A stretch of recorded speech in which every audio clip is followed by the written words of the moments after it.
Have you ever been at a huge airport and just wondered, how does a place like this even work? We're talking about Denver International Airport, or DEN. It's not just a place you fly out of, it's basically its own city, with a super complex financial engine running behind the scenes. So let's follow the money and see how it all works. Okay, just to get a handle on the sheer scale here, look at this number. Back in 2017, DIN handled 61.4 million passengers. That made it the 5th busiest airport in the entire United States. I mean, that's a whole city's worth of people, bags, and planes coming and going every single year. It's massive. And yeah, that leads us to the big question, right? It's one thing to manage the day-to-day chaos of getting everyone to their flights, but how do you pay for all the constant upkeep? And not just that, how do you fund these gigantic multi-billion-dollar expansion projects? Where on earth does all that cash come from? All right, so here's how we're going to break it all down. First, we'll get a feel for the airport's unbelievable scale. Then, we'll pop the hood on its revenue engine and look at the powerful tools, like bonds, that it uses to grow. We're going to follow the money, see where every dollar goes, peek at what could go wrong, and finally, bring it all home to what it means for you, the person buying the plane ticket. Okay, let's kick things off with just how big we're talking. Because honestly, to really get the finances, you have to appreciate the massive physical reality of this place first. Just let this sink in for a second. By land area, DEN is the second largest airport on the entire planet. To give you some perspective, you could take the whole island of Manhattan and fit it inside DEN's property, twice. We're not just talking about an airport here. This is a land empire. All right, so you've got this gigantic operation. How do you make money from it?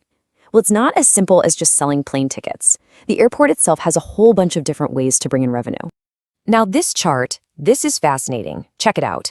In 2017, the airport actually made more money from things that weren't airlines than from the airlines themselves. Yeah, that's right. Over half its revenue came from stuff on the ground. This tells you a really important secret about how airports are run. What you spend inside the terminal can be just as crucial as the price of your flight. And here's what that actually looks like. The airline revenue, that's the stuff you'd expect, right? Landing fees, rent for gates. But the non-airline side, that's where we all come in. Every single dollar you spend on parking, that cup of coffee, your rental car, or a room at the airport hotel, all of it goes directly into DEN's pockets. This slide kind of brings it down to a really personal level. In 2017, for every single passenger that started their trip in Denver, the airport brought in about $28.46 in gross revenue. You can see how that number bounces around from year to year, but it just goes to show you how every single traveler is a really vital piece of this financial puzzle. Okay, so all that daily revenue is great for keeping the lights on. But what about when you need to build a whole new concourse or do a massive renovation on the main terminal? For projects that cost billions of dollars, airports like DEN have to pull out a much more powerful financial tool. And that tool is called a municipal bond. You know, at its core, a bond is really just a loan. But instead of going to one bank, the airport borrows millions of dollars from thousands of different investors all at once.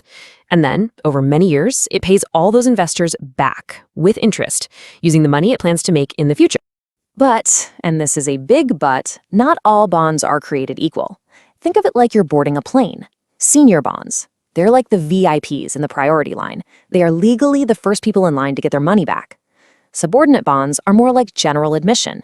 They only get paid after every single one of the senior bondholders has gotten what they're owed.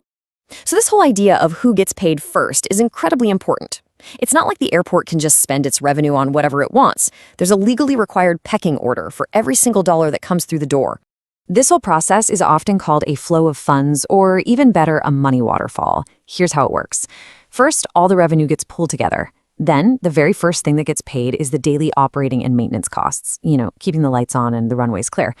Whatever's left flows down to pay back the senior bond investors, then the subordinate bond investors. And only after all of those bills are paid does the leftover cash finally go into a fund for future projects. So lending billions of dollars to a giant airport seems like a pretty safe bet, right? Well, like any investment out there, it's not a sure thing. There are risks, and the airport is legally required to tell potential investors all about them. And they don't exactly mince words. This quote here is pulled straight from their official financial documents. It's basically the very formal way of saying, hey, we've made our best guess about how things will go, but, reality could turn out to be very different. So what kind of risks are we talking about? Well, a big construction project could hit delays and cost way more than planned. The credit markets could dry up, making it harder to borrow money in the future. A major airline could go bankrupt, and with one airline, United, making up over 42% of all passengers, that is a huge concentration of risk right there. And of course, the federal government could always change how it provides funding. Now, to help calm those investor nerves, the airport puts out forecasts like this one. It's showing their projected ability to cover their debt payments for the next few years. But remember what we just said? These are forecasts, not guarantees. They're based on a ton of assumptions that may or may not actually happen. Okay, so after all this talk about financial engineering, bonds, revenue streams, and risk, it all boils down to one critical promise. And this promise is what connects everything right back to your wallet. It's called the Rate Maintenance Covenant. And this is the airport's absolute bedrock promise to the people who buy its bonds. It legally forces the airport to set its rates and fees for airlines, for the shops, for parking, at a level that is always high enough to pay all the bills, including every last penny owed to investors. It is the ultimate financial safety net. So there it is, the bottom line. That covenant guarantees the airport can pay its debts, but it's us, the travelers, who ultimately fund that guarantee. The fees that airlines pay to land and use the gates, they're set specifically to cover all those costs. And where do those fees end up? They get baked right into the price of your ticket. In a very real sense, every passenger is helping to back the airport's loan. And that really leaves us with a much bigger question, doesn't it? The financial model we've just seen at Denver is pretty much how major airports all over the world are run.